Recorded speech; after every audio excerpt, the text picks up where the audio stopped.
Hello and welcome to Euromans Movie Report. This week I'm gonna review the long-awaited Tintin movie directed by Steven Spielberg.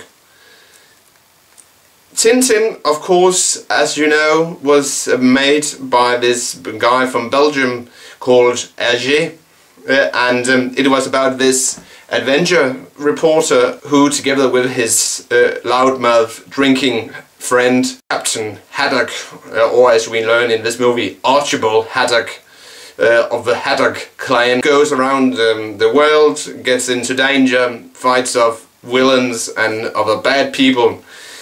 But what I don't get is why is Captain Haddock has to have this huge nose. I don't seem to remember him having such a huge nose in the original comics made by Pegg, but maybe that's just maybe to illustrate his descendants of his descent from nobility, because in some cases, not to sound prejudiced, but some people of nobility, they often in Europe had these huge noses. The animation, yeah, I don't know if to call it animation. The motion capture with the animation put on top of it looks astonishing.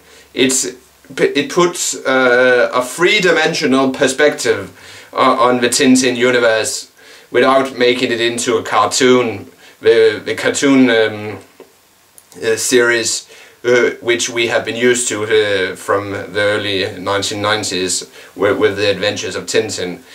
This movie, however, it's totally different. It's more fast-paced. It was a bit like watching animated Indiana Jones without the Nazis and the use of the whip. But that's not surprising because to anyone, because of course this movie was directed by Steven Spielberg, and he directed and co-wrote Indiana Jones. But the interesting thing about this film, of course, was the motion capture, but it was also fairly good acting. We had Jamie Bell, you know, the guy from Billy Elliot, playing Tintin.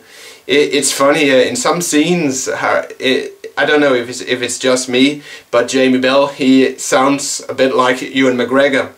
And I don't know if it's on purpose, but or it's just the way that he talks, but or Steven Spielberg wanted him to talk this way. I don't know, but he definitely, in my ears, sounded a bit like Ewan McGregor.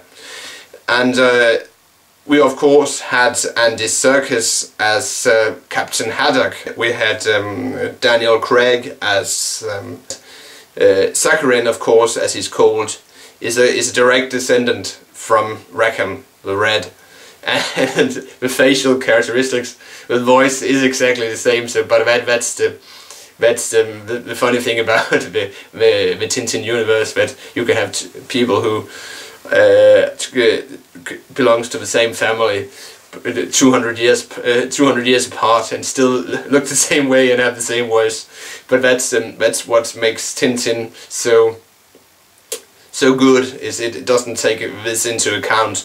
Simon Pegg, who plays Inspector Thompson, and Nick Frost, who plays the other Thompson, or Dupont as they're called. And they, like in the comic, those two are comic relief, but you know that if you have read the Tintin comics.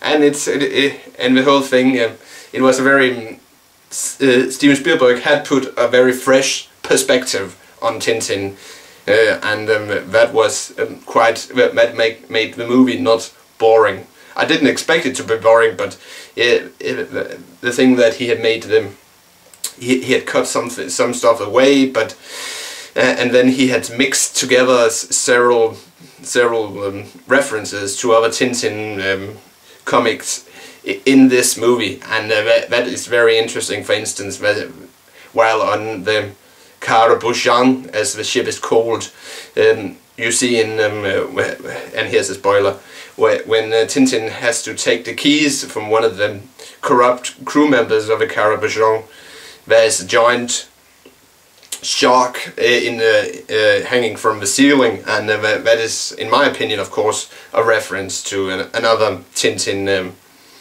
comic, maybe the possible follow-up to this film, where you know Professor Calculus, he constructs this submarine which resembles a shark, and Tintin uses this submarine to dive down to the wreck of the unicorn. Generally, I'm satisfied, very much satisfied with this film, and the score, the acting, the visual effects, they were top quality. 5 out of 5 Coca-Cola bottles is the rating from me. So yeah, and that's it. This is Euroman of Euromans Movie Report, wishing everyone a pleasant Sunday, and I'll see you next week with another movie review. Be careful out there.